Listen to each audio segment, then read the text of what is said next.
passionate about Cleveland sports. He's going in! Touchdown! Browns, Indians, Cavs, the Big Ten, and more. Cleveland is a city of champions once again! Andy and Jarid, Cleveland and beyond. Swing it line! To deep right! Here are your hosts, Andy Billman and Jarid Watson. We are live on Facebook and YouTube. Hello and welcome, Andy and Jarid, Cleveland and beyond. This podcast is brought to you by Waiting for Next Year. Check them out. Original Cleveland sports reporting at waitingfornextyear.com. Hey, pop the champagne. Myles Garrett signs a record $100 million guaranteed money deal with the Browns, $125 over 5 years. If you want to break it down. Also, the Browns train keeps going there with the signings of Wills and Delpit.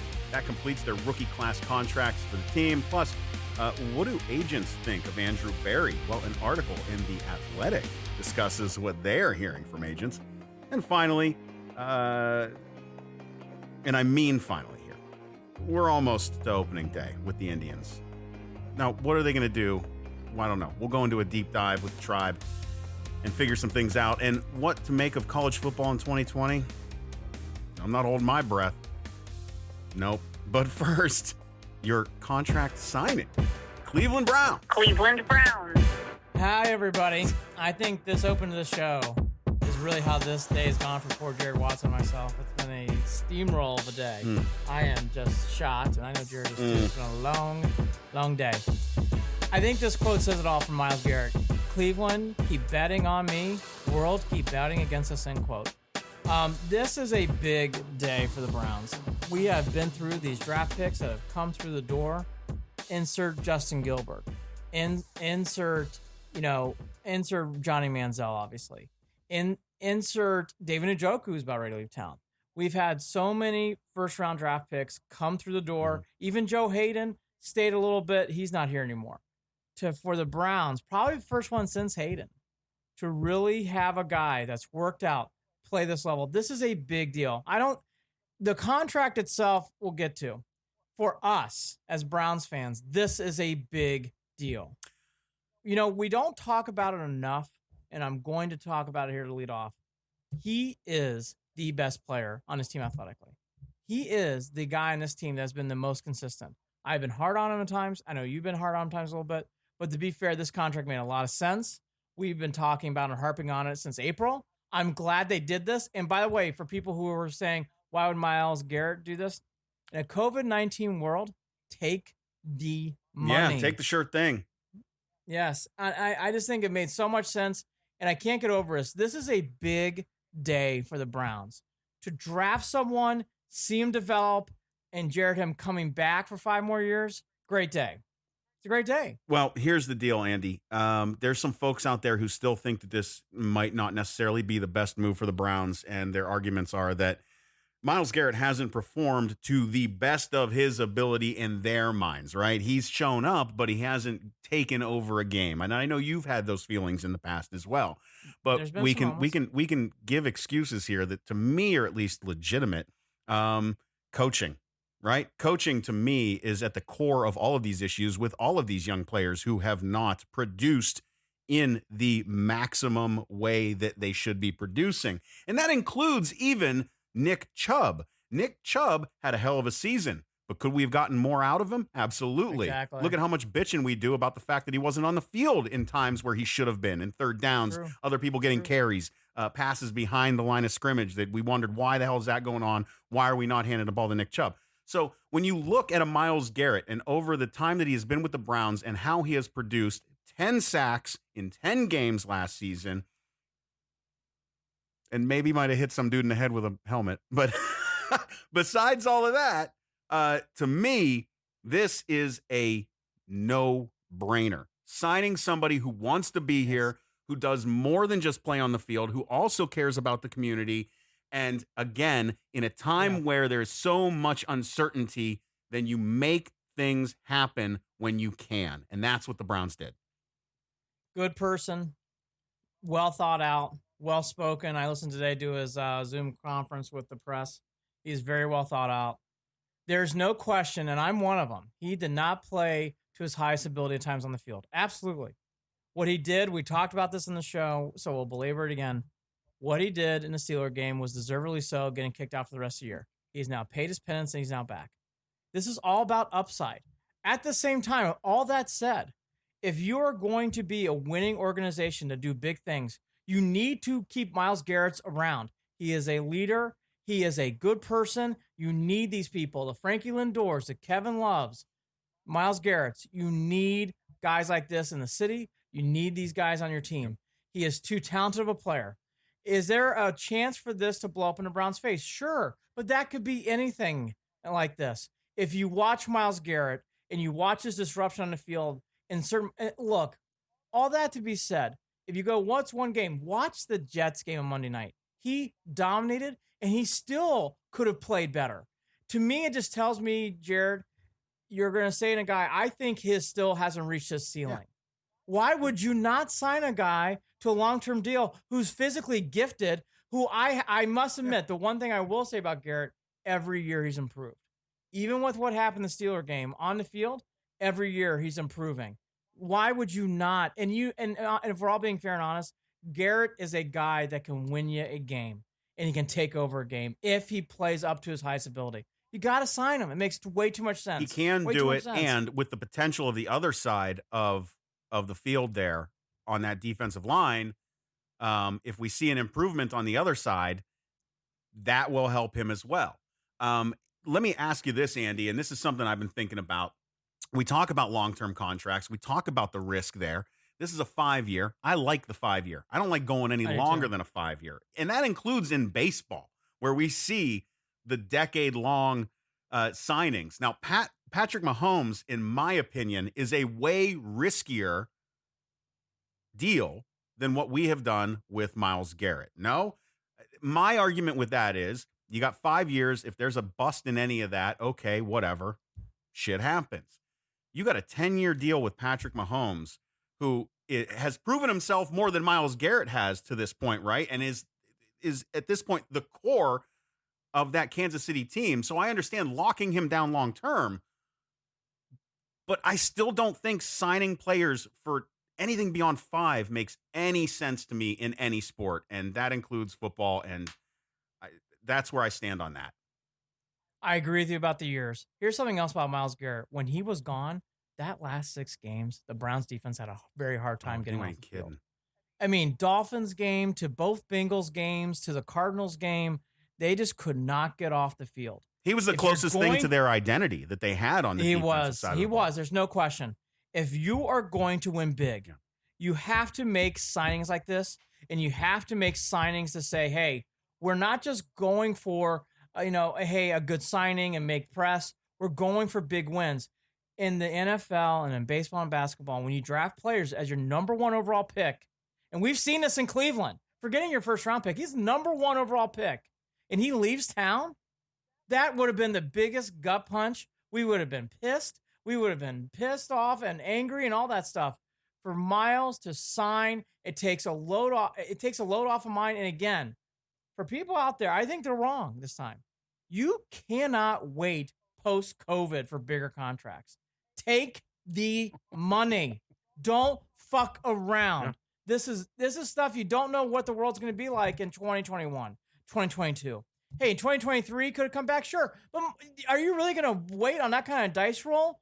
Take the money, and I'll give the Browns credit. This is what they needed to do. It showed good faith on them, and it showed good faith on Myles Garrett. And another guy deserves a big point. Andrew Berry keeps hitting things out of the park this offseason. Mm-hmm. It does not mean you're going to win big. Mm-hmm. It does not mean you're going to do things. But we're going to get to it later in the show. He is really having a great offseason. In a year ago, we were saying how much we love Dorsey, and Dorsey was doing good things. I'm not naive. It's amazing how Andrew Berry has made me not miss Dorsey. And that says a lot. I really like Dorsey. And he has done a great job so far with this team. I wonder if that comes from the point of, Andy, we like Dorsey, but he had moments that made us cringe. I haven't had a moment where Berry's made me cringe yet, right? He has not had it. In fact, I want to jump to it. There was a wonderful article in The Athletic, and they interviewed agents, and they not just focused on Berry, they focused on all teams, all 32 agents. and they really went into what do agents think? What about different teams and different executives? The biggest problem the Browns have fought, which is hard for us to stomach as fans, is that guys who are not from Cleveland or not from the Browns don't want to go to Cleveland because there's this perception it's not fun to play there and you're not going to win. And I've been saying that's been the biggest uphill battle for this organization. It's not a city thing. It's a Browns thing. You go to Cleveland, you don't have fun, you're going to get your ass kicked, and you're going to be four wins or less. So why even go there? And by the way, all that's fair mathematically. It happened to on the field.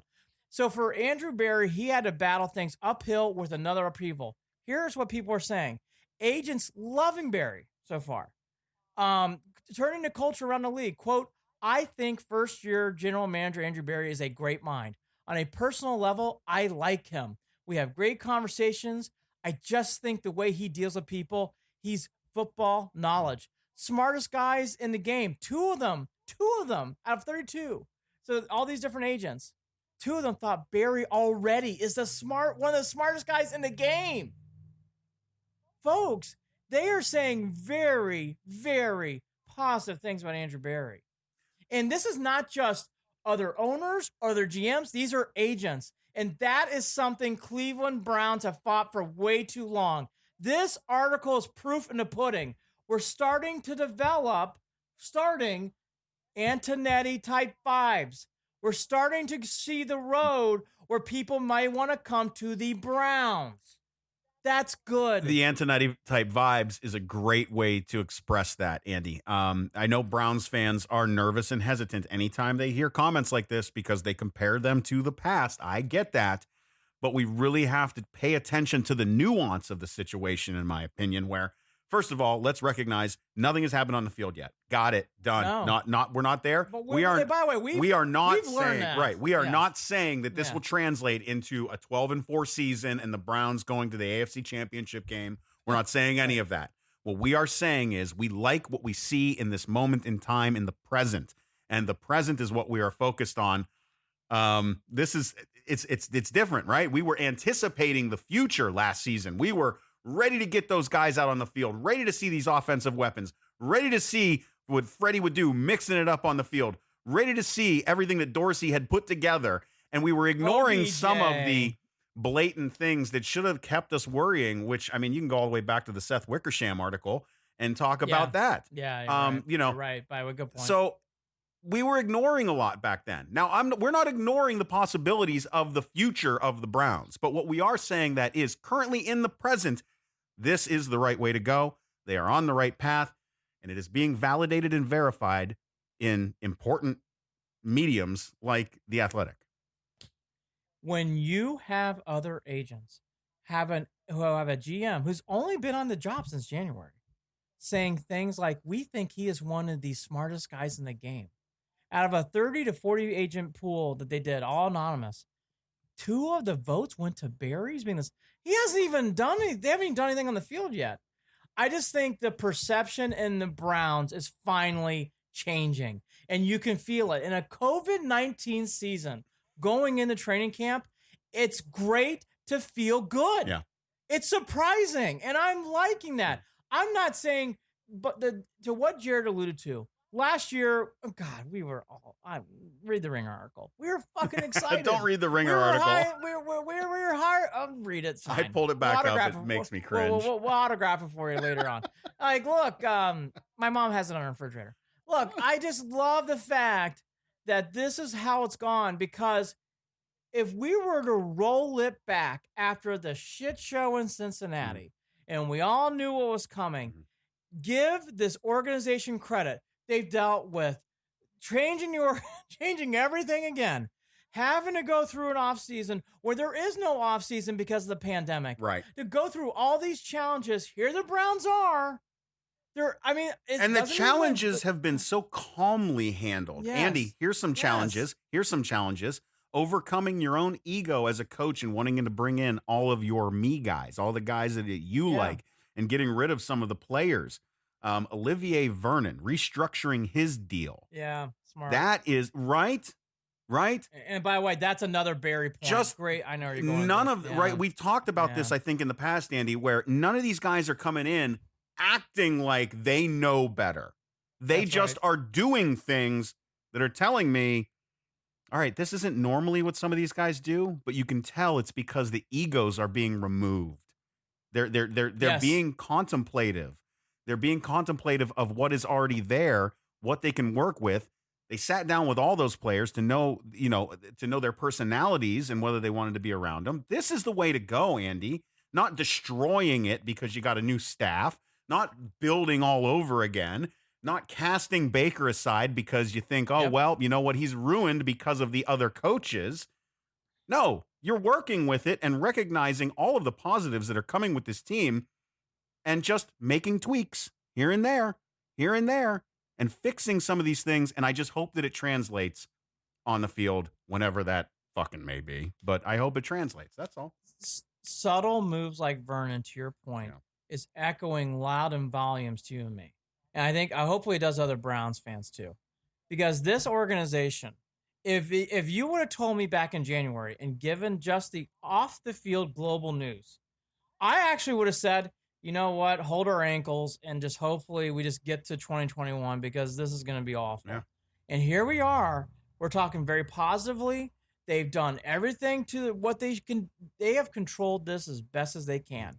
And for the Browns, that says a lot. The Browns are on their way. And Jared makes another great point. When would you ever hear something like Olivier Vernon restructures his contract to stay with Cleveland to make sure he plays on the field? You know what would be the past? Olivier Vernon wants to be traded. Olivier Vernon is really pissed off. Olivier Vernon's going to hold a press conference out of nowhere on his Zoom camera and talk to, or on his Instagram account, telling fans how upset he is. Right. You're not hearing that. That is what we've been dealing with in the past. It's very good. And we aren't hearing it except for the one person that we are hearing it from. And we are actually sitting there going, is he fucking crazy?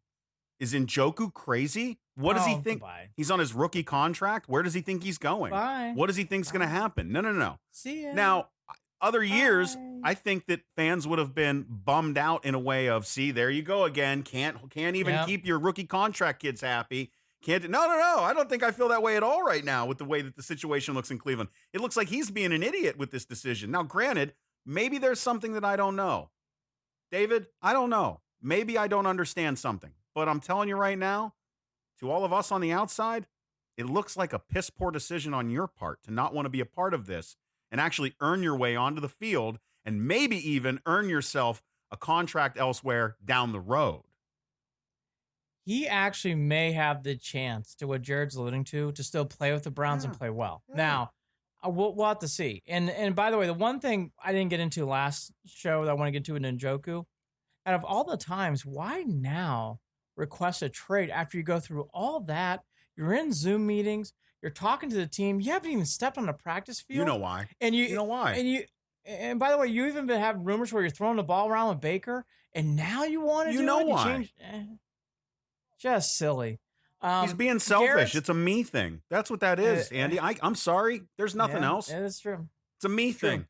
It is very, very me thing. Back to Garrett real quick before we start structuring down the rest. Garrett, Jared alluded to it too. So you got Khalil Mack. He's going to make more than him. He's going to make more than Aaron Donald. Dan Monis on Facebook, quote, let's see how Barry's draft picks turn out this year, end quote. Dan, let me just speak on something what you're saying. Again, none of this equates to wins. None of this equates to championships in 22, 23. I don't know. Look, Jedrick Wills, okay, he signed his deal. The only thing about this team that is a question mark is guys like Jedrick Wills. We haven't seen him play. I will say, out of everything this team has done, and I'm not saying it's the incorrect move. It's a risk. You have to take, if parts on your team, you have to take a risk. Yeah. I will say the Browns are going all in on Jedrick Wills.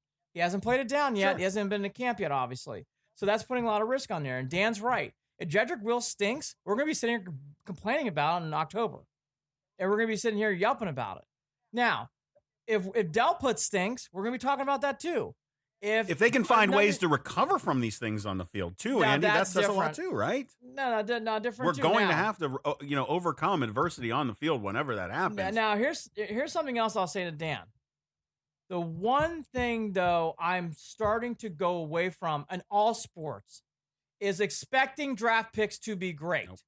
I think you have to keep guys who you see you perform, and if they are still performing and you still see upside, keeping them. All sports, all three teams. And the Browns needed to keep that with Garrett. I'm tired. I am not this. I've been saying it. I'm going to start harping it. I am not tear down, rebuild. I am not tank. I am done with that. I don't want to do that ever again. I don't want to hear about that from the Cavs next year. I don't want to fucking hear it. I want to start winning games. No, I got to be honest. Talent. I think that it's a terrible precedent that's been set throughout all these leagues on this idea of tear down and rebuild. It's a joke. It really honestly is, because think about it. You have limited quality players at the professional level in all of these sports, right? There's little difference in talent in a lot of these players on the field, right? It comes down to what? Coaching. It comes down to play calls. It comes down to the team, meshing as a team. There are things that matter beyond the talent of the player on the field. We have seen good coaches get amazing play out of players. So the idea that you tear down and rebuild and bring in new talent, it's the same as the old talent. It honestly is. You can't say that there is a huge discrepancy with the talent that you bring in as opposed to the talent that was there. We've seen pros. We've already seen pros go to Kansas City and win a Super Bowl. They couldn't do shit with the Browns. So don't tell me there's a difference. There's no difference. And by the way, too, I'm going to go a step further. I love playing craps. I don't want to play fucking craps on our teams, okay? I don't want to sit there and be like, hey, you know what? Hey, he hasn't rolled 7 in a while, so I'm going to bet 6. I'm going to bet 8. I love craps, by the way, can you tell? And I'm going to bet all these different things, and then he craps out. I also, for people who love these mystery draft picks, you're going to love the old game show, Let's Make a Deal, where they have a big fucking curtain, and you got in your pocket, you've won already a washer and dryer, you've won some cash, but you're going to trade it all in to see what's in curtain number 3. And it's a goat. And it's a fucking It's a goat eating fucking grass. They used to call him Zonk. Yeah. These days, I'm done with this. That's why Myles Garrett makes sense. Now, look, if you would have came and told me we're going to sign David Njoku to a record deal, I'm pausing. Much different conversation. This is not the same thing here. And again, for all those things, and Dan Monos is right. He's got to hit on some draft picks. We all agree there. But here's the difference. The Cavs have a lottery pick, and I hate saying it, it's all in that lottery pick. Because of how this has gone, the Cavs in that lottery pick, it's huge. In the Browns' case, if Delpit and Jedrick Wills aside, Jedrick Wills is big. But if Delpit and some of these other guys don't hit, I'm not saying I'm thrilled, but at the same time, we can take the blows as Browns. Right. Why? Because we've done other good things surrounding the talent that they will have success on the field. In past years, what were we always doing? Let's go through Dorsey's draft picks. Let's see how everybody's doing here. Let's see. This is the first year focused we're on not the individual. doing that. Focused on the individual team. instead of the team, right? Yeah, exactly. And again, to that too, when those guys aren't working out, it's not all Andrew Berry. It might be on Stefanski. Play on the field. By the way, the Browns still, with all that said, even if they hit on everything, they still haven't had a winning record since fucking Anderson. Okay? Like, the Browns have to still make big strides on the field. So people should be remembering too. Very rarely is there a first to worst, and God, would that be great? And Browns didn't finish worst, but whatever. All that to be said, we're finally moving in a structured way. Last year was hype. Let's just call it the way it is. It was hype. This year, even if they go 7-9, which would be such a gut punch, whatever else, you kind of know these decisions make sense. It's hard picking this apart. That's my point. Hard picking this apart. To what Jared said in the open, Garrett, 125, $25 million average, and he gets $50 million yesterday, and he's going to get $100 million guarantee. I listened to Garrett's press conference. He is very soft-spoken, but his words carry. To people, he got asked the last question in his press conference, what are you going to do with the money? What did he say? I'm going to buy a car. That's good. He should treat himself. And I'm buying my parents a new house in Texas. That's it. And that's the kind of guy we need. And that guy has gone out of his way to donate money. That guy has gone out of his way to donate people who are having hard times right now in this country. The Browns, Indians, and Cavs doesn't mean championships are coming. But these are good people, and it makes the teams easier to root for. You can root for these guys. Exactly. Yes. This is something that you can stand behind and be proud of. And I will tell you this, that morale matters. Morale fucking matters. Huge. I've been in situations where I've been surrounded by a lot of talented people who were in shitty moods and who weren't happy. And whatever it was that we were doing didn't turn out as well as it should have. No. Period. You can have all the talent and resources in an organization or a company or whatever else. If we're all sitting there gritting our hands or getting nervous or we don't feel there's leadership, we all know it falls apart. The Browns, the one thing, and I don't want to belabor this as a negative, but I'm going to belabor it one time again. The Browns have been a turnstile for more than just bad draft picks because no one wanted to come to the Browns. No one wanted to go to Berea and play for them. And it wasn't because the Browns lack money. The Browns have spent money. It's not because the Browns don't have an innovative, good place to play in Berea. No, they do. I mean, their facility's beautiful. It's beautiful. It has everything to do with the perception. And it's, hey, if it's not going to be fun and we fucking suck, why am I going? Myles started off, was a good kick into place. We mentioned Jedrick Wills. He signed this deal 4 years, 19.7 on Tuesday. So they're all done. Delpit also signed, $7 million, $3 million signing bonus. So everybody's now signed in Cleveland with the draft picks, which is good. And as Jared alluded to also, Vernon, who was due to make 15.25, is now going to make $11 million this year, $7 million signing bonus, which is very, very, again, that's a classy move by the Browns. They're basically saying, because you're doing this, we are going to play you straight cash to take this, which is a good, again, he's taking less money to get guaranteed money. Yeah. That is a good faith structure by the Browns. Right. And it's not like if he doesn't perform, he's not going to get money. That's right. That too. That's right. Right? Yeah. It makes sense. It's like they came to common ground. He understood that the open market might not be working out for him, that going anywhere else might not work out for him, that this, he probably wants to be here. Let's just go to that. He wouldn't sign if he didn't want to be here. Period. Period. Vernon has no incentive to stay here unless he wants to play for the Browns. And Jared's right. And again, good on Vernon. Why not take a signing bonus to restructure your deal to get paid guaranteed, just in case no games get played? Take that cash. Yes, and that's a very real possibility. You don't know. Nothing. You ready for spring ball, brother? Could happen. College football, we'll get to it. By the way, I'll give a little tease. Probably. I'll give a little teaser. College football, it's going to be a miracle they play this fall. And it's going to be a miracle. I was wrong about this.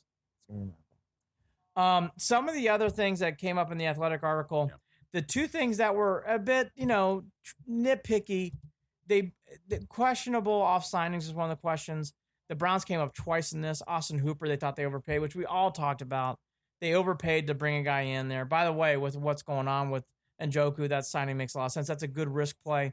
And yes, we all saw this too. Case Keenum's, he's for a backup, he's making $6 million a year. Where, there's guys like Cam Newton who can't even make $2 million a year. All that to be said, you can nitpick and that kind of stuff. The Browns overpaying for Keenum and for Hooper, which they did, makes sense because they need guys like that in place in case 6 doesn't play well, which God forbid, hopefully, or he gets hurt. In the case of the Browns tight end situation, I've said it too many times, but I'll say it again. Ladies and gentlemen, the Browns tight ends last year were awful. There were guys playing on the field I used to complain and just moan about, running out for passes that you just know shouldn't be out there. Yeah. To get someone like Austin Hooper, yes, who may not be elite when it comes to making plays in the NFL, but he is a upper echelon tight end. Bring him in. I don't want to see these other guys run anymore. Well, we're not there right now. We're not here to develop Harris and we're just here to start winning games. Well, okay? That signing on top of signing fullbacks, on top of the backfield that they already have, that just tells you that they are committed to Baker and that they are committed to this type of, hard-nosed offense that we were hoping we would have seen a little bit of last year. And you overpay a little bit for that too, because you know what? Hooper's got, how long was Hooper's deal for? 2 years? Something like that. We'll have to look back. But again, like, they're not long-term deals, and they have the money to spend. So it's not like it's tying up their money when they need to sit at the table with Baker years down the road, hopefully. When they need to sit down and do some of these other deals with Nick Chubb. That's, spend the money now, because we know they've been sitting $50 million under the cap for a couple of years in a row. So, I mean, these are all you're just leveraging in case something happens with certain situations. You're trying to max out what you can pull off offensively with some of these deals. Andy, none of this makes me go, I wonder what the fuck they're doing. None of it. What we're alluding to is the Browns are not only building a good culture here for next year, they're trying to actually win games. That does not mean wins and losses, but they can do both. Yeah. They can do both, and they're trying to. And by the way, again, not from Jared Watson or myself, not from Tony Rizzo or Tony Grossi or Ken Carmen. These are agents who are neutral thinking, saying, I really enjoy what Andrew Berry's doing. I think he's really smart. Anyways. Yeah. Homers ain't saying it, but homers are eating it up, and I'm one of them. I'm one of them today. We need it right now. Some of the other things that was funny in the Athletic article that's non-Browns, everybody thinks the Bengals are cheap, which is great. They are cheap, by the way. And they just think Mike Brown's very strange. John Elway getting some least respected GMs with 3 votes. Don't hate him, but don't respect him was one guy's quote about John Elway.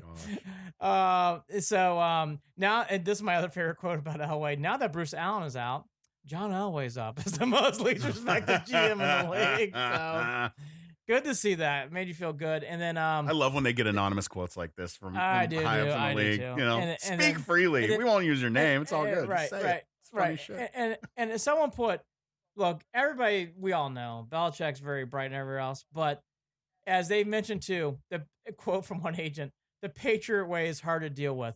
Double crossing, end quote. One guy said you can fill in the dots.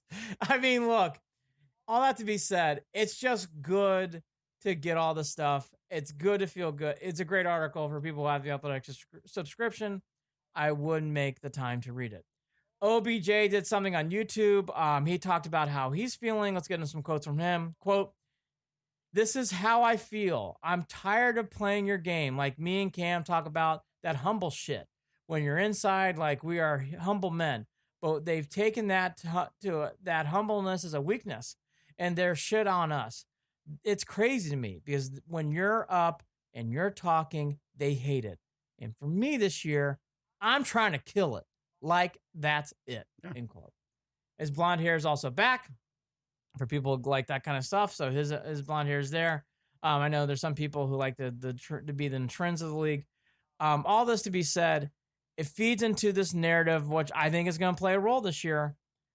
In a way, the pandemic has actually, I think, helped Mr. Beckham because he's recovering. He's been doing his own thing, which we all know he prefers to do.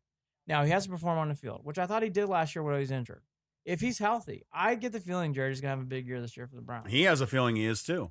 Andy, you're coming off of, speaking of anonymous comments, anonymous folks from New York speaking about Odell quitting on plays with the Giants and with the Browns. And to that, I say, I've seen a little bit that I could call quitting on plays, but I 100% have understood the frustration that I have seen on the field out of Odell.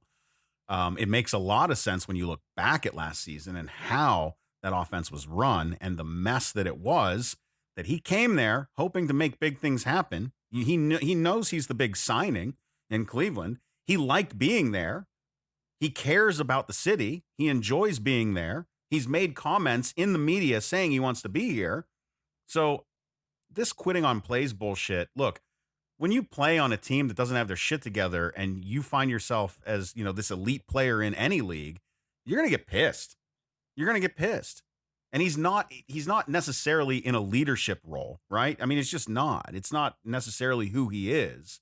So I just don't really hold that type of responsibility on him.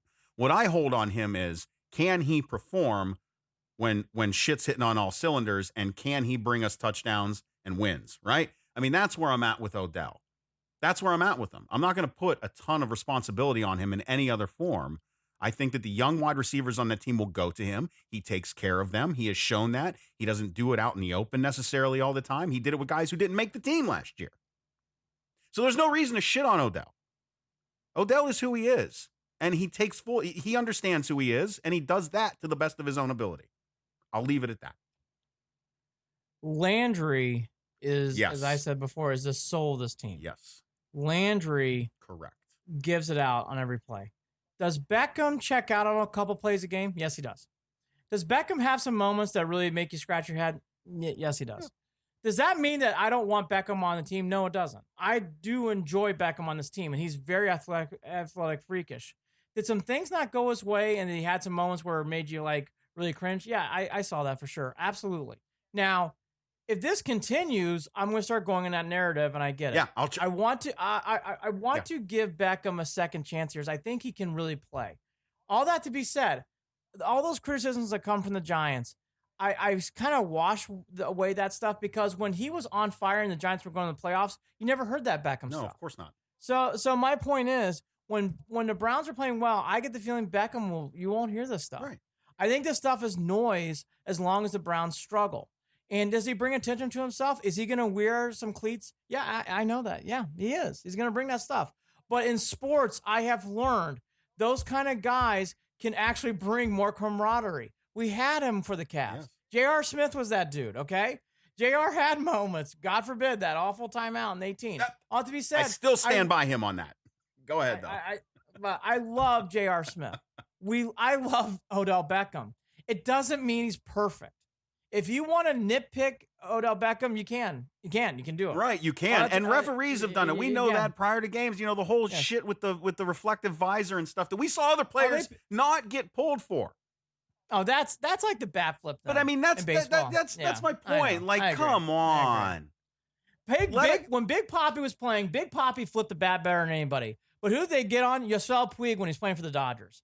I don't know why. But it's like every time Papi hit a home run, that fucking bat be like, bloop! And yet people didn't give a fuck because he's playing for the Yankees. Yeah. But like when it came down to like Puig doing a few things that really tweaked people, there is a Jared hit on it. It's like this in life. Beckham does get an extra spotlight, and anytime he goes out of that zone, it's unfair. He gets zapped hard by whether it's the league, whether it's a referee, whether it's the media. He gets zapped really hard. I'm not one of those follow the rules guys when not everyone's getting. I'm sorry, I'm just not. Get the hell out of here. Absolutely. And again, you can go through other players in the Browns who did not play as well. Beckham played above, and you don't hear about those players. Just keep that in mind. And that's what I'm seeing with Beckham. All right. All that to be said, by the way, because Stefanski says he's 100% ready to go. So it should be ready to rock and roll. Not to go down too far down this road, but in case people missed it, the Browns did send out a letter on Thursday, July 9th, saying that there is going to be some new policies due to the pandemic, and season ticket holders can opt out of the 2020 season without penalty. There's not a lot to say here. I just want to say that I thought that was a great move by the Browns. It's a given. It's a must. It's a captain obvious, but they did it. And good. They needed to do it. They needed to address it. They needed to get on with it quickly and move on. I'm glad the Browns did that. It obviously makes sense. Look, if you don't want to have season tickets this year for the pandemic, you should be able to opt out. I'm glad the Browns did that. The other big thing that's going on that's about really behind the scenes, the NFL and the NFLPA are discussing how this year is going to work. People can go online and read all this stuff. So I know that this is not a topic people have to get into. The bigger thing with this story to me is J.C. Tretter, who is the NFL Players Association president. Mm-hmm. He really made a move.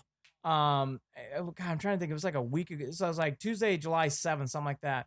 He made a big saying, hey, we need to talk about these things. We need to negotiate COVID-19 concerns. And I thought his comments really struck what was going on this week with the NFL and NFLPA. Because there was no movement until J.C. Tretter came out and basically said, you know what? Fuck this. Are we not going to talk about this? Are we not going to get down the trenches? And good for J.C. Tretter. Yeah. I mean, we talked about it. It kind of felt like the NFL was snoozing. I've got personal experience. I understand. There's there are some places that just don't necessarily want to prepare or talk about things, and I don't understand it. And sometimes it just takes someone to go, hello, is anyone home? Is anyone home? What are we going to do? Are we just going to pretend like nothing's going on, and then all of a sudden, when we're coming up on preseason or we're coming up on, all this shit with like that, all of a sudden it's going to be like, oh, well, I guess we're just gonna. I don't know what we're gonna do. Oh, we'll just play. Like, come the fuck on. Don't worry. We're going to Costco to get Q-tips. Can we please act like adults and have some real leadership in some of these situations where plan. If you don't plan, we say fail to plan, you plan to fail. I don't fucking care what you say. You fail to plan, you plan to fail. How do you eliminate fear? How do you eliminate anxiety? How do you make these players feel confident about coming out and playing some fucking football? You have a fucking plan. What happens if everyone starts catching shit? You have a plan to mitigate. You have a plan. You have to have a plan. And even if you deviate from the plan, at least you had a plan. Hey, it's not hard. They needed to, the NFLPA and the NFL needed to start doing something. And J.C. Tretter, what he did, woke up everyone. Good. And it needed to happen. Good. And my whole point surrounding the Browns, to wrap this all up, the Browns are moving in the right direction. They are moving in a way where they're going to be consistently winning. You can see the road. You can see it. Now, performance on the field is everything. But they are mapping it out really nicely. I got to admit. They have a plan. Whether it's we have leaders on this team, from Nick Chubb, the quiet leader, Myles Garrett, the leader on defense. You have also helping out the community, which all these guys have been. Obviously, 6, Baker Mayfield. Landry, we talk about on the show. And even guys like J.C. Tretter. Lots of leaders on this team. Jared, in all my years as a Browns fan, I can't remember a time where it seems like you only had like 2 or 3. Dawson, Thomas, maybe some random dude once in a while, and like that's our leaders. And the Browns, talent on the field, we all know this team's good, but honestly, you can circle Landry's a leader. I think Nick Chubb's a leader. I think J.C. Tretter's a leader. I really do think Myles Garrett's a leader. You have Baker Mayfield's a leader. You have multiple guys in this team.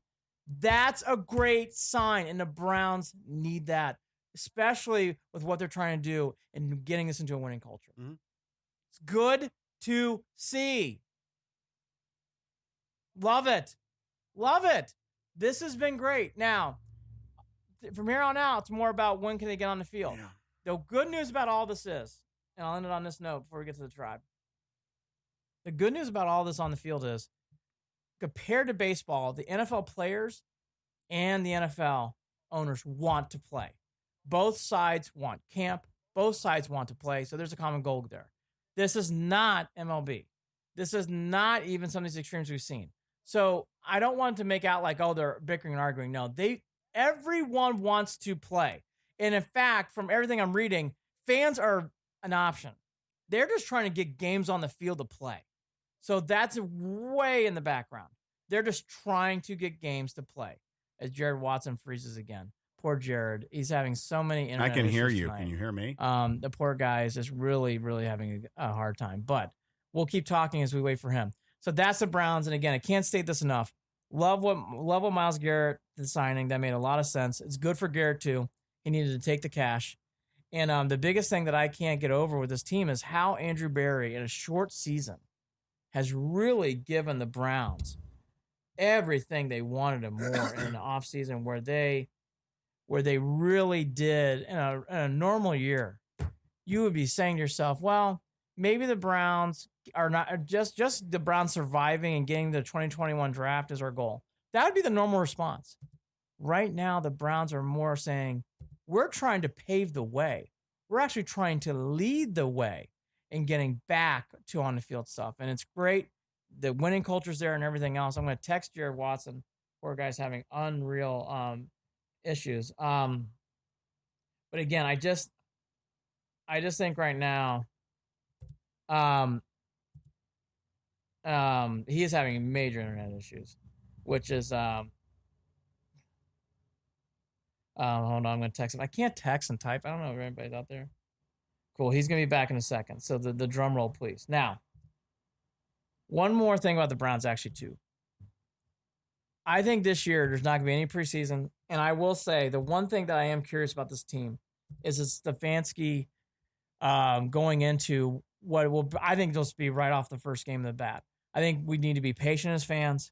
I think getting to a hot start on offense would be unrealistic unless they really have connected on these Zoom calls. I think everybody should be very, very patient about how the Browns will play early on. Now let's turn to the Tribe. Cleveland Indians. Wait for Mr. Watson to come back. The Indians also, during a pandemic, I think have been very, very, very positive. I really like how things have been going in camp so far, and Mr. Watson's back. Look at that. He's up and running. None of that. I don't know. I don't think anyone saw you either. I don't know. Maybe. Maybe. No one. No.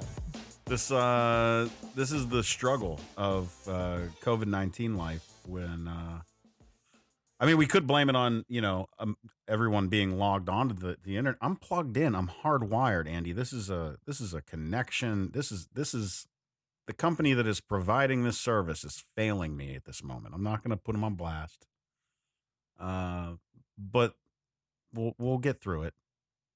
We're going to push through. We're going to push through. We're going to push through. So, yeah, Browns should be good. We'll see what happens. The one question about the Browns, I was just telling fans in case anybody didn't hear me, but I'll remind my partner here. My poor partner, he hustles. He has so much love in his heart.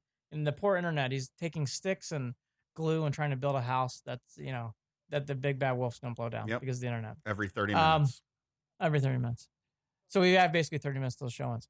All that to be said, I think the Browns, we do need to be patient as fans. If this does not run on all cylinders right out of the gate, because I don't think there's going to be a preseason. I think it's going to be right after game one. We should remember it's going to be okay and to give this a little bit more time, because unless these Zoom meetings have been hitting out of the park, and by the way, they have, holy shit, we might have the magic elixir to win big. But there's going to be some of that to come. And I am not naive to that. Jared, I'd be shocked if this is running on all cylinders. First game in Baltimore. Because of the situation, new coaching staff, new front office, still a lot of young players at the core of this team. Still a team that is not meshed as a team. Coming off of, 6 wins last season? Look, I don't even remember because I try to forget. 6. Andy, that's right. If my biggest concern with the way that this season starts, if it does start, is health. That's all I care about. I'm dead serious. If they start out 0-3, 0-4, depending on how that goes, I don't know that I can. I don't know how much I can throw a fit over that. I think that, and I know not everyone's going to feel this way, but this season, this year with the Browns, I'm going to give a pass. I am. Now, maybe I'll change my opinion down the road. I want to see football. I want to see people stay healthy. I don't want to see injuries due to not having enough warm-up time or whatever it is. That's what I care about the most. I am with you, but I'm also still TBD. The Browns are. I'm going to say that again. TBD. Yeah. The Cavs, yes. The Indians. Oh, no. The Indians need to step on the gas from the very beginning, and I want this World Series. I'm saying it right now. Yeah. 60 games, I want it. I want it. You fucking blaze through and you win this shit. That's how I feel about the Indians this year. The Browns, I think I'm going to be in that direction too towards the end, but we'll see. Right now, I don't know. If they're in the position, yes, absolutely. We'll see. No, I that's why I'm saying we'll see. All right, to the Tribe. The biggest news that came out, we're going to get through lots of details. I can't stress this enough, so I'm going to plug her, and we're going to get her back on when she can. She's going big time. She's on Buster Only now. It's all because of us. Mandy Bell now. Yeah, right. She's not going to have time for us down the road. That's all because of us. Mandy's a big timer, and you know what? I think we expected that. So she's very good. Seriously. She's excellent. But all that to be said, there's all these different things we're going to get into. So it's nuts and bolts, it's a lot of tidbits.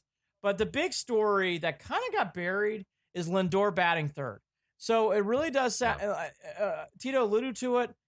His quotes are this, quote, "That's my sneaking suspicion," end quote, talking about where Lindor's going to be batting this year and batting third. Quote, "Some of it was literally sitting down and talking with Lindor about comfort level, where he's been in the past, where he thinks he is now.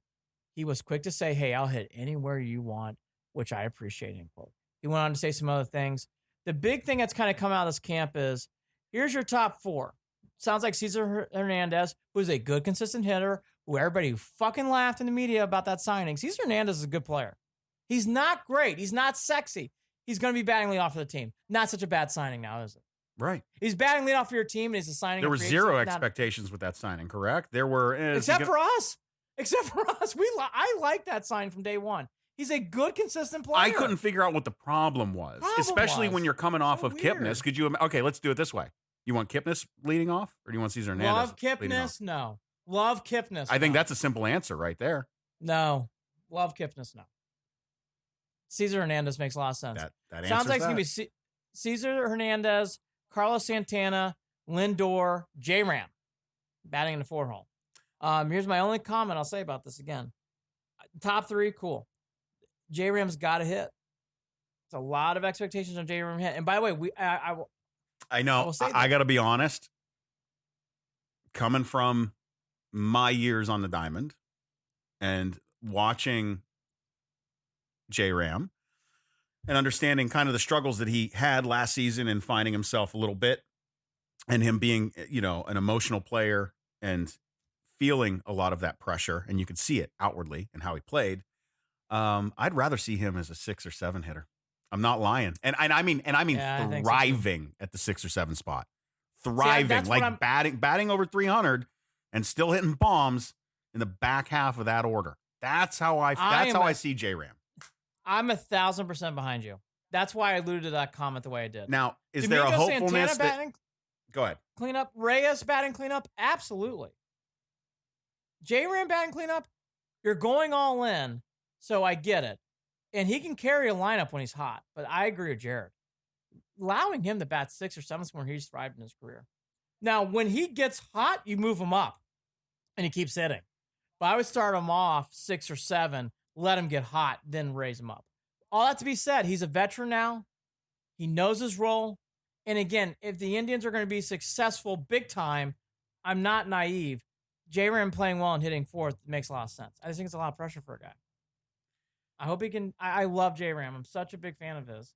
I really hope he gets off to a hot start. It's going to be key. I'm telling you, J-Ram's going to be key on this team. I felt that from day one. I mean, I would love to turn around and say, yep, I was wrong about that.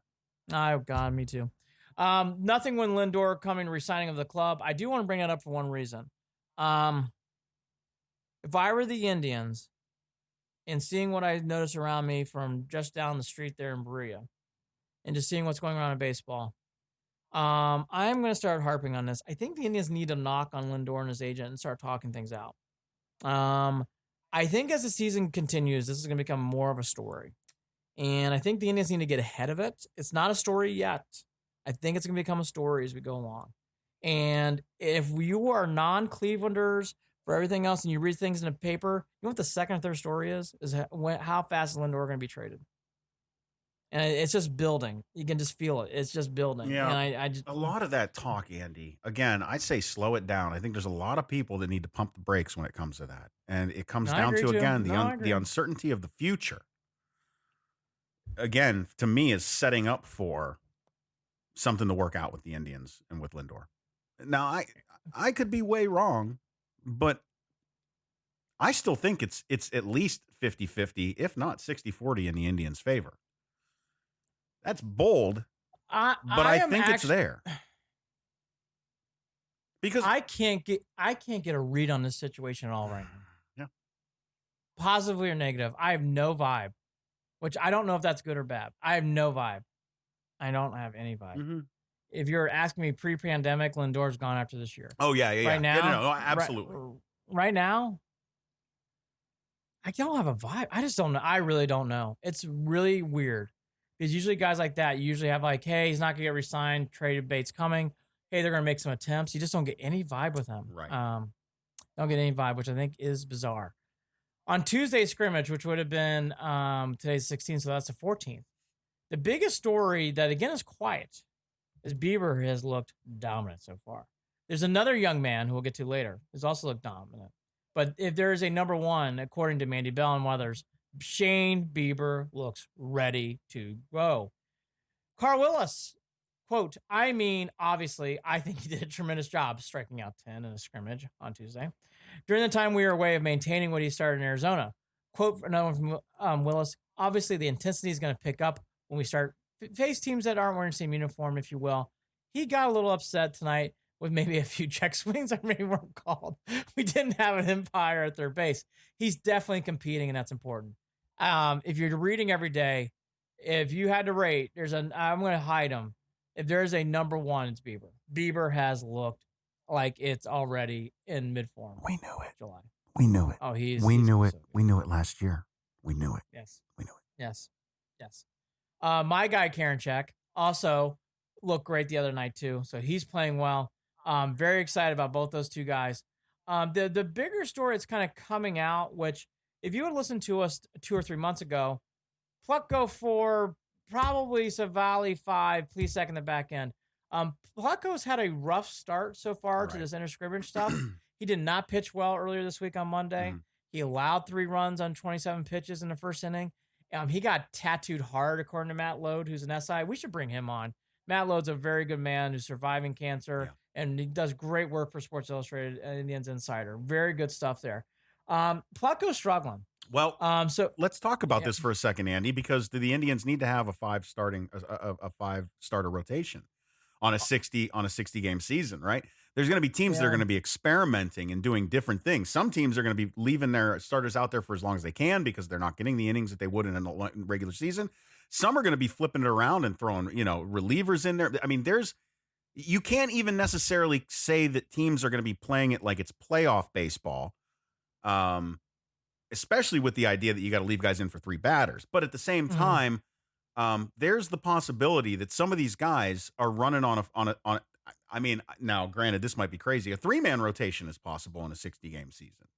So you might want to save an arm if you think that your starting 3, your top 3 are going to get you enough wins to get there, right? I mean, there's a lot of chess going on in how this is going to play out.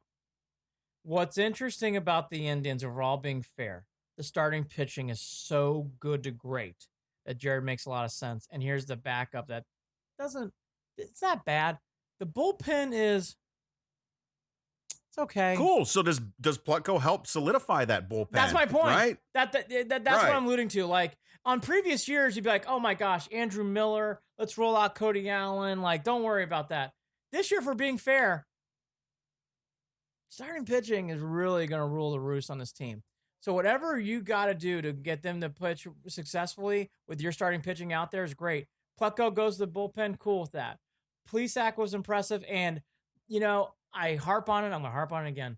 That guy, Savali, what he did in Minnesota, his career has taken off. He has been nasty so far, too.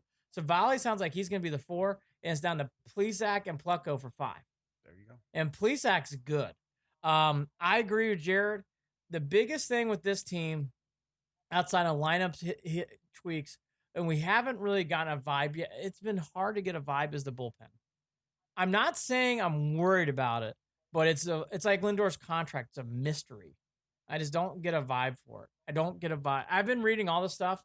Hard to get a vibe. Outside of Karinchak you read about, Anthony Ghost, poor guy, got shelled early on. He is not going to be coming up with a team this year, so he's going to be going back and getting. And by the way, I think after a couple outings, and he did not look good the other night. I just think after that, it's the right move to do to take the breaks off. And to what Jared's saying, Jeffrey Rodriguez, we haven't mentioned his name. Pre-injury, Jeffrey Rodriguez was pitching pretty well. So you have guys in there that can give you length, that can go in there, which in this year, with the 3-pitcher minimum rule, 3-batter rule, you got to get in there, and you got to have guys in there who have length. Yep. Savali was impressive on Sunday. We talked about that. Really, again, we hit upon it. I'm going to actually do this. Bieber, Clevenger, Carlos Carrasco, Zaral does. I have not seen it in person. I think Savali is going to be a hidden gem. I would do whatever it takes to give Plutko a chance to win that 5th spot. If he can't, just because of the way the season's structured, I would give it to the hottest pitcher, and you got to give it to Zach Plesac. I would not mess around. This is not the year where you can give the ball to Tomlin in April and let him try to press through things. You don't have time for Plutko. Plutko's not pitching well. I hate to say it, he's going to have to take a seat. And they won't. Bullpen role. They won't. I don't think they will either. I think Tito knows what he's doing here. It's difficult. I mean, I think there could be some folks that think, oh man, this isn't the right type of season for Tito. I think those folks. I think those folks are going to be mistaken. I think that. By the way, that's a lost comment. That's a lost comment. You know, there's folks out there that might think that they're worried that he's going to be too patient with certain players. He is one of the best managers I've seen in my time. Chill the fuck out. Yeah. Chill the fuck out. Go on the NBA lottery and look at the lottery pick in December, okay? That's what you should just read that. Don't waste energy on, I really don't know if Tatum for account. You're wasting energy. Does he really know what he's doing? Why? Look, we'll debate things he does, but he knows best. Okay? You ain't kidding, bro. This isn't bubble screen on 2nd and 12, okay? He doesn't have his back to the field. Multiple games. Multiple games as Cardinals are running down the field to score a touchdown. He's not checking on Reyes to see if his feelings are hurt. Catching a football one-handed right before a big Titans game. Getting your ass kicked. And 3 hours later. Yeah. Love you, Freddie. Fermel Reyes, for people who saw the highlights, he I don't know what that was. I'm actually going to let Francona take it over. He was trying to stretch out a single into a double. He got thrown out. Francona, what did you see? Quote, he had that car accident at second base. Quote. Such a great one-liner. I love him. The good news is Franmil. By the way, we need Franmil Reyes. He's going to be okay, and he's going to be back playing. It sounds like he's going to be in Pittsburgh, ready to go. Now, on the opposite end of the story is Mr. Luplow. Luplow has been having back issues. He has not really played yet. He is the only good news is they think it's just soreness, meaning it's not a serious injury. From Francona on Luplow, quote, for the most part, is really encouraging news, talking about what came from team doctors. Nothing structural that needs to be attended to. My guess is that he's going to need 3 to 5 days to get baseball back. Big week for Luplow. Again, going on what we were just saying for Plutko, it's also the same with injuries. If you got a sore back, there's no time. Now, so Luplow, shaky, not no. Obviously, Delano DeShields, we know he's starting in the DL. Now, here is a story that I never thought we'd get to, and we are now here. And he is quietly, there's another young man we're going to get to last who's having the best spring outside of Bieber. But this guy, too, is playing well.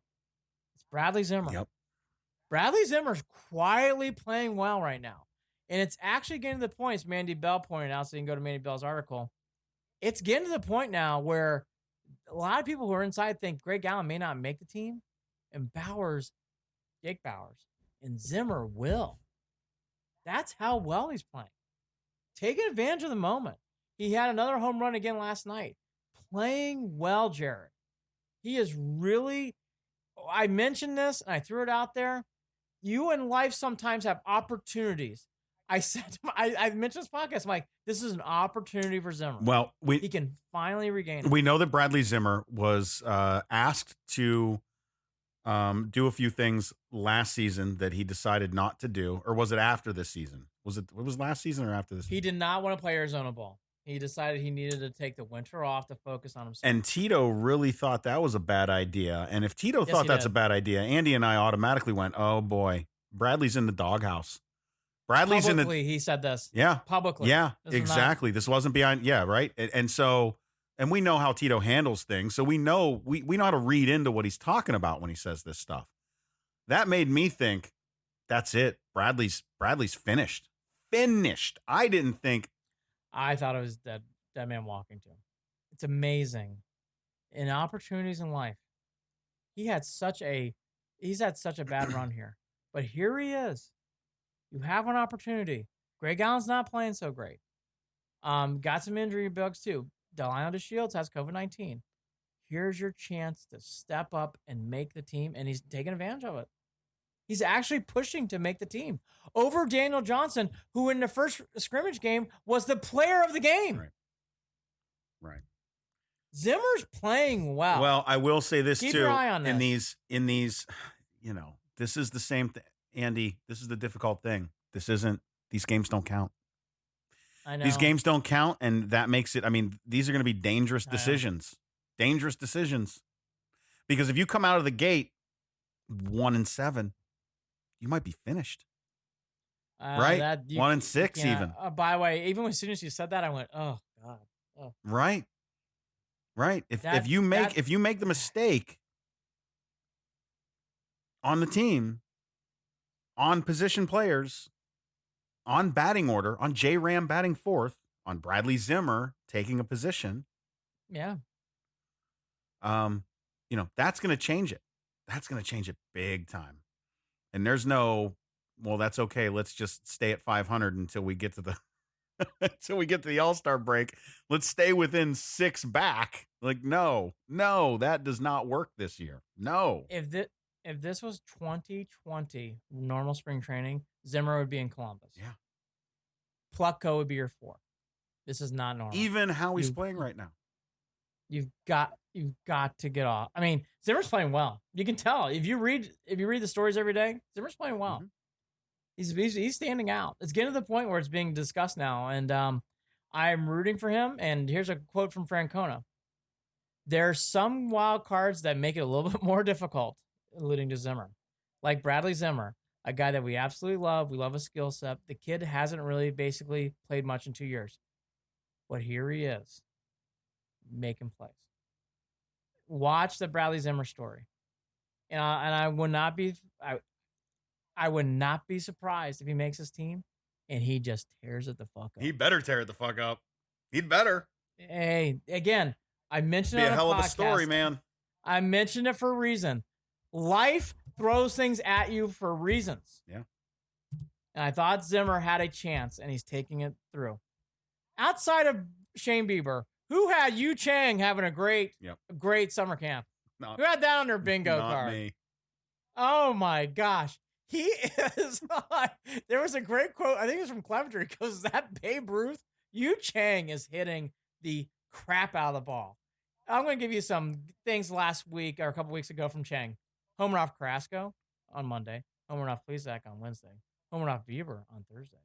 Homer off Moss on Friday. And homer off Carrasco. Today is the 16th. The day before, on Wednesday 15th, he hit another home run. I quietly liked him last year. Yeah, we did. We saw the potential there. We saw a ball player there. I said, God, he looks big. Yeah. He looks the part. And by the way, he was not ready for prime time. This would be a great gem for one reason only. If you need J. Ram just to take a breath at third base or whatever else, hey, get Yu Chang in there, get him to settle down for a day, and get him in there and playing well. Yu Chang's a story. I think he's making the team. No, dude, no, come on now, yeah, he's making the team. Yeah, Mike Freeman and Yu Chang are going to be your utility infielders. I'd be surprised. I mean, Yu Chang's played so well. I don't know how you can't. Here's some other, we'll call them tried tidbits for now. Domingo Santana hit a grand slam off Gase, which we mentioned. Gase has been sent down. Daniel Johnson, we mentioned the MVP thing. Gase will not be playing for the team this year. Hopefully he'll get him back, but I get the feeling already, Jared, Anthony Ghost will be a story for 2021. I don't think you'll be seeing him in big spots this year, which is fine. Another story that kind of came out of the woodwork, which I did not realize last year, Perez, I guess, had off-season surgery. I don't know if we talked about that. I don't think I remembered it either. No, you're not alone in that. I don't remember this, but he is feeling really well. That's another guy I would kind of circle. I didn't realize he was injured. So if he was injured last year and he played that well down the stretch, how is he going to play this year when he's healthy?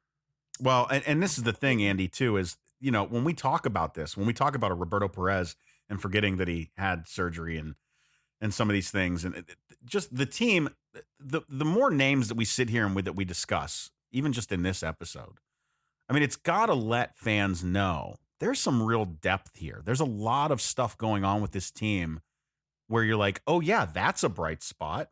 Oh, shit, that's a bright spot. Oh, wow, that is working out how we hoped it would. Think about all that stuff with this team.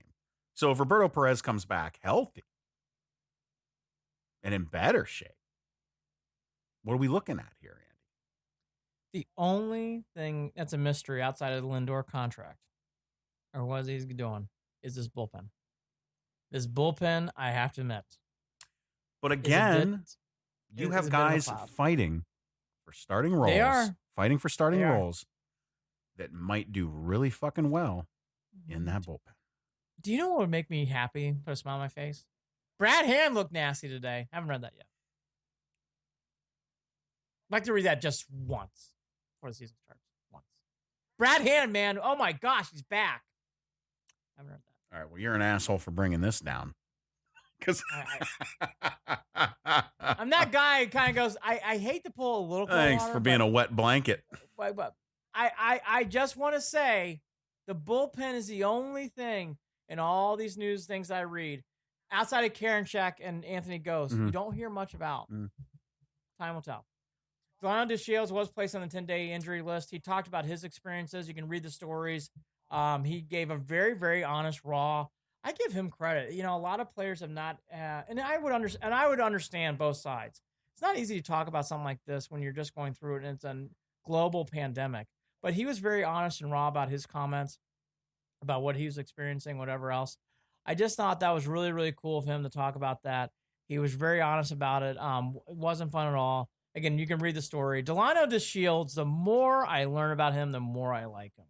The more I learn, the more I like him. I mean, it's scary. He admitted, he talked about some of the scarier things there regarding his experience with COVID. And he's another one who couldn't smell things. And luckily his senses have come back in that sense. But I think that loss of appetite, being afraid of not wanting to eat things that you know are good and you know, not feeling well. Thank God that it sounds like as much as it sucked, we call these mild symptoms, I guess, right? I don't know. Thank God he's okay. And let's hope that we know that there's residual effects that this COVID is having on a lot of folks, even when they are suffering only the mild symptoms, where that residual stuff that doesn't stop coming, you know, whether it be not being able to smell anything or whether it be, you know, the clotting issues that come. I just hope that he's okay and that everyone else stays healthy too. It's what we talk about all the time, Andy. When Delano DeShields shares that story, it's a reminder that this shit's real. It's real. Whether you want to, he gave a really, really raw account. Like anything else, I mean, even when you get like, you know, bronchitis or you get the flu, you usually do have residual effects. COVID-19 is no different. So that's something everybody should remember there. Yeah. The team name. There's really nothing new on this. The only thing I could see that was Francona had a team meeting and they talked about what they wanted. And the biggest thing that came out of it, which is not surprising, is he is the man. Quote from Francona: "Nobody is more proud to represent the city of Cleveland, him and the team, or to work with the people I work with. I love them. I think anybody who spent 5 minutes with me knows that. I also think it's just the right thing to say, well, we're going to keep the status quo because that's what we've always done. I'm at an age, I know what we've always said and done isn't appropriate all the time. And being old enough to listen and try to learn, even at an advanced age, we need to do and we need to be sincere. The Indians are still taking this very seriously. Good. I think the team name change is coming. Yep. But as of today, and this is the July 16th, nothing new. Very, very nothing new on that. And you know what that tells me? That doesn't tell me they're ignoring it. That tells me that they're being very thoughtful in this. And I've said this before, especially when I felt like the Redskins were going to, you know, that Washington team were going to rush their name change and just change it and brush it under the rug, that I do not believe that changing the name and acting like that never happened, basically, and forgetting about it and pretending that and not having the discussion would be an absolute waste of an opportunity and a mistake in the long run. I think that I'm glad that we haven't heard any news regarding this yet, because it tells me that they're being thoughtful in that way and they're being mindful in that way, and they're going to do it the right way. I as much as we can piss and moan about what the Dolans have done regarding, you know, signing players or the Lindor stuff or any of the other things we don't necessarily, you know, like, what we can say is, I think that the Dolans, that group is a solid group of people. We know the front office is as amazing as they are, and I believe and trust that however this plays out, it will play out in the right way, and that's all I'm asking for. Call them whatever you want at the end of the day, but I hope that they do it in the way, and maybe even consider the way that I wanted them to do it. But well, here's something to keep in mind and play off that and pivot off your comment. There are more and more rumors coming out that Dolans are looking to sell the team. And there's more of that soft reporting going around the last couple of weeks. I would keep your eye on that. I think those are some legitimate things in some of those writings and what you hear on radio and whatever else. I do think it's something to keep our eye on. We have not changed ownership in a while with the Indians. I think that's coming. LeBron buying the team. Oh my God, I hope so. That's a real possibility.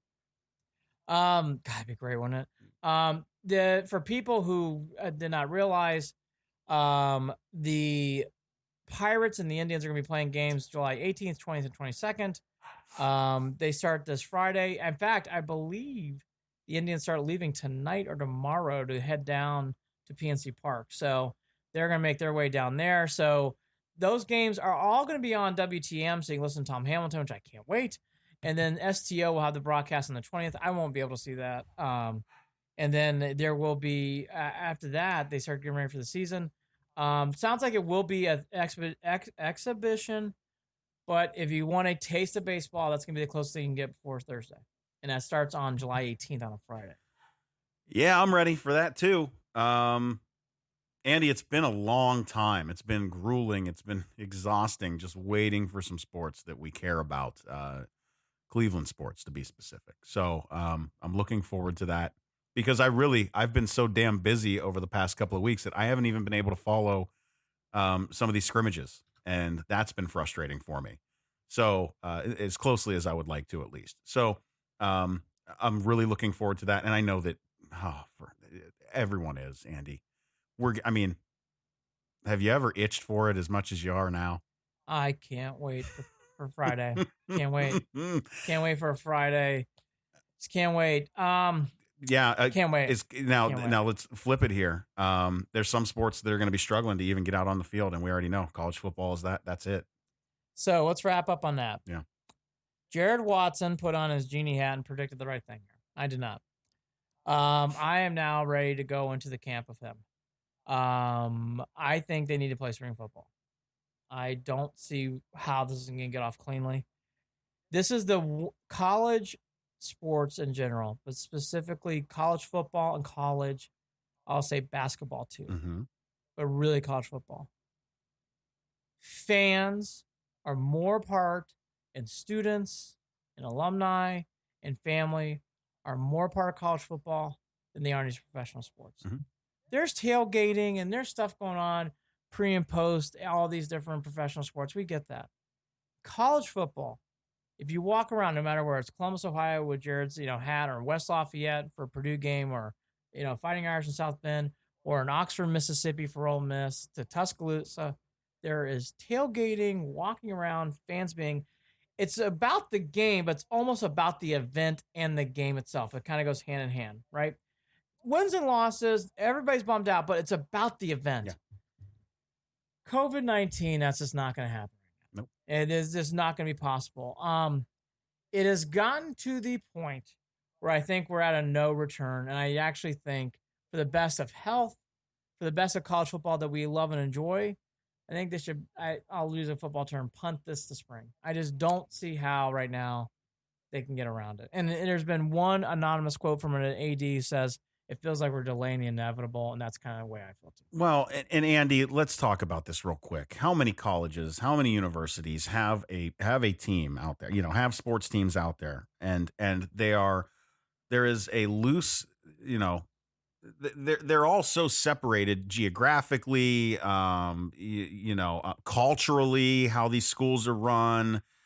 The South does it differently than the North. We know that. You've got all the different conferences, Big Ten, ACC, SEC, who are all want to handling their things their own way. We've seen teams handling it differently. All the kids get it. Have your COVID parties, whether they've been saying it out loud or not. We know that's something that may have been going on. And then you got teams like Notre Dame where they've been testing folks forever and not one of them have got it. But when you put them on the fucking field against somebody, that ain't going to mean anything. So all if of they this can play stuff. a game. Right. And oh, by the way, if Notre Dame can play, because if they are going to try to only do the conference play, what conference is Notre Dame even going to fall into? And how does that affect the TV stuff that Andy and I have talked about, right? Where all the money's going to go. Because money's enough. Obviously, money is what rules it all. So huge. Notre Dame is I love Notre Dame. They are in a fucking pickle. Because they've already lost SC. They've already lost the Wisconsin game, which was going to be played in Lambeau. They're going to lose more games. It's coming. Yeah. Notre Dame football, which is a big part of the game. It's I don't know. I really understand. Look, so we understand how much money is involved, and we know that money is the big driver within NCAA college sports. We understand that 100%. That money is it. Money. There's nothing else. We can talk about the family. We can talk about the boosters. We can talk about, the loyalty and how much we care about whatever the uniform is or the school it is that we're representing or the state that we're from. We can talk about it all fucking day. At the end of the day, money. So one of the reasons why we are trying to force the inevitable is because money. But what I think that smart money will realize is the spring is when they're going to be able to do it. Hopefully we will have a vaccine at that point. Hopefully we will have survived what seems to be at this point going to be an awful fucking fall and winter. And hopefully we can then have ourselves a college football season in the spring. Andy, there's no other way. I'm sorry. There just isn't. And, even at this point where we know that the NBA, Major League Baseball, and, eventually, I'm guessing the NFL may have their shit together and may play. We don't know that these seasons are going to even be able to finish. There are some people that do not think that Major League Baseball will be able to get through a 60-game season, even with it structured the way that they are doing it. So Buster Olney's been saying it a lot. Right. So let's see. But no, college football, different beast, man. Different beast. Different. Not ruled. There's not one ruler disseminating the same rules to a small collection of people. This is a shit ton of stuff going on here, regionally, locally, state level. No, not going to happen. Not going to happen. There is a lot of repercussions, and Jared hit on it. It's not just for the academic, it's not just for the athletic departments. Academically, college football does a lot for these schools. Mm-hmm. Right now, what you're going to have to see is a major, major scramble they play in the fall. And I mean scramble. And the biggest part of why I think there's holding is because there's going to be said players who may not play this year because they're going to go right in the NFL draft. Yeah. I think that is playing a big part of why these decisions are becoming hard. Here's what I would say. If Trevor Lawrence, Justin Fields, other players and the like who are supposed to be in the top 20 of the draft, if they were choosing not to play, I would understand. Yeah. And I think everything will be okay. I don't think that means that, look, we've been trying to get into what the Indians are going to do on the field and what the Browns are going to do. It's much easier to do in right now in professional sports. If you ask me, Andy, what do you think Notre Dame's going to be in football this year? I have no idea. I think college football is, wowza wild. And so I think right now, to what Jared's alluding to, I think it needs to be punted. I think it's inevitable. I agree with that AD. And I think it will actually help because then they can plan properly to get ready for the spring. Hopefully, the vaccine will be ready by then. Everything points to that by the end of maybe even as soon as late fall, early winter. Yeah. So if you got something like that in place, I think it'll go a long way. Does that mean no Justin Fields? Probably. No Trevor Lawrence? Probably. You're going to have some teams that are going to take hits on guys who are supposed to be playing this year. That does not mean it's not the right thing. Let's roll that out real quick. I know that we're pulling this out, but I think it's worth discussing at this point. Some of those players, where is the value in risk at this point, right? This is, again, a situation where just like Myles Garrett signed and took the money, that some of these guys are already in a position where they know that they're first-round draft picks. So that's not going to change.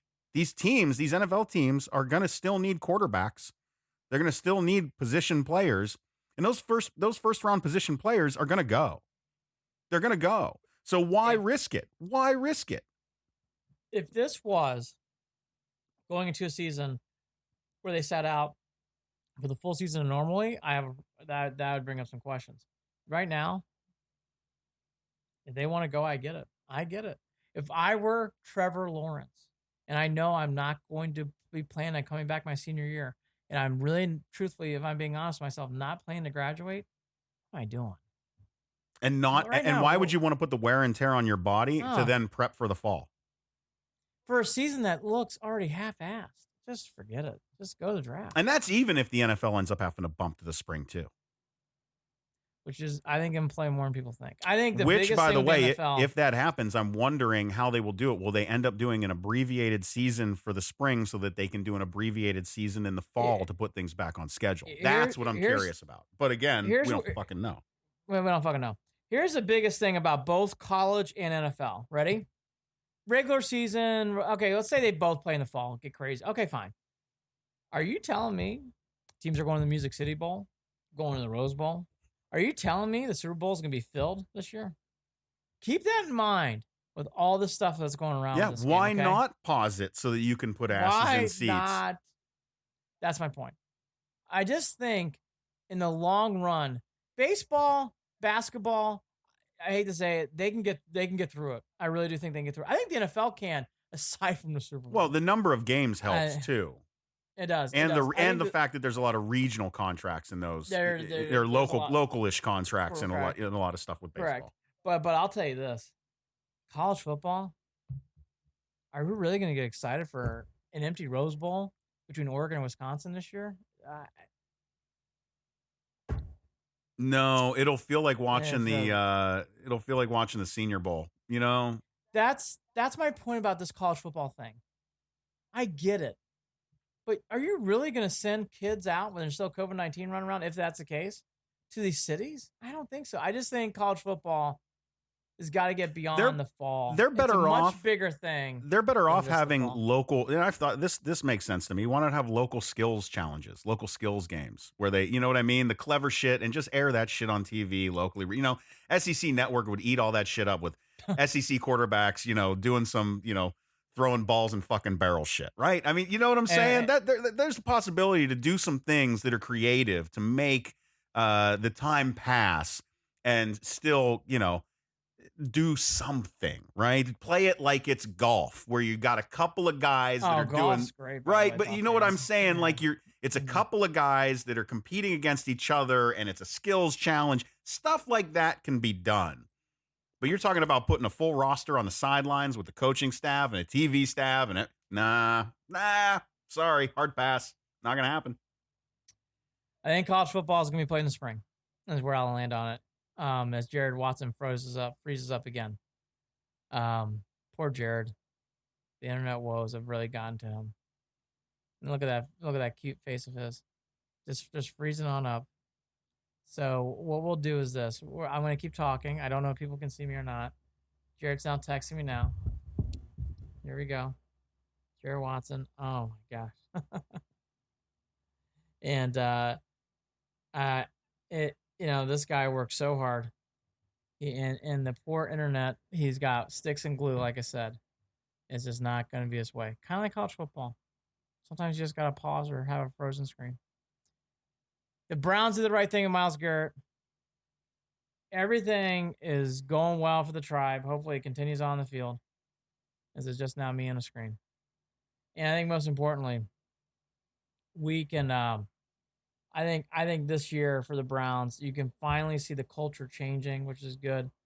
And I think more importantly, I think it's going to be a great, great sign to come with whether they can get some of these other things to work out. So I think all of this is good news for the Browns, and it's a sign for things to come. Doesn't mean you're going to win big games. Doesn't mean all that, but they're changing the culture, which is what they needed to do, as the Seth Wickersham article mentioned about a year and a half ago. Indians, everything outside the bullpen I'm excited about. I really like Savali a lot. I think he's going to be great. And like I said, I think Jared and I alluded to it, and I'll end on this one, Notre Dame. I don't know what you do if you're Notre Dame. If you can't play any games and you're just playing Army, Navy, which is basically, I mean, even Navy's still in the Patriot. I think the Patriot League, I forget what league they're in. But my point being is, like, are you really going to, or Conference USA, sorry. Like, are you really going to have these games where you only play, like, random clubs here and there? I mean, I think Notre Dame is the one team to keep your eye on for college football, even though they have a fall. Because I just don't know. how they're going to get through it. So all that to be said, we will wait for young Jarid to come back. If he does not, it has been a great show. I bid you guys adieu. Roll Tribe, go Browns. And we're back. Apparently I'm by myself. Andy should be coming back soon. I'm sure he's waiting and watching. I'm live again, texting him right now. And then we can just roll with this thing. So let's see. Andy, is he coming back? So here's the deal, too. This is a very strange situation regarding this internet. This is an issue that we have been lucky enough to not really run into very often. But, we're going to have days like this. We're going to have days like this. Andy, if at first you don't succeed, try again. And this, for the third time, we're trying it again. And all we're trying to do is lock out, brother. That's all I'm trying to do, is say goodbye. Well, it's been a great show. The internet has won today. Oh, yeah. But we will not allow this to fail, this little show. No. We're gonna plow on through. Yeah. Great day. I mentioned, I don't know if anybody saw it, but I'll say it again. Great day for the Browns with the signing. Excited about the Indians. Wondering about the bullpen. And I think college football, it's all about the spring, if I'm being truthful. They play in the fall. I think that is... I think that's going to be very, very tough. I don't think it's going to feel like college football. I think for the pros, I think for everybody else, you'll be okay outside the Super Bowl. Even the World Series, I don't know why. If there's no fans, I think the World Series will be okay. But I think in the case of Super Bowl, that's going to feel weird. Outside of that, though, college football, fans, alumni, all that stuff is needed. It's just needed, in my opinion. Need the fans. It's a one sport. I think you need fans.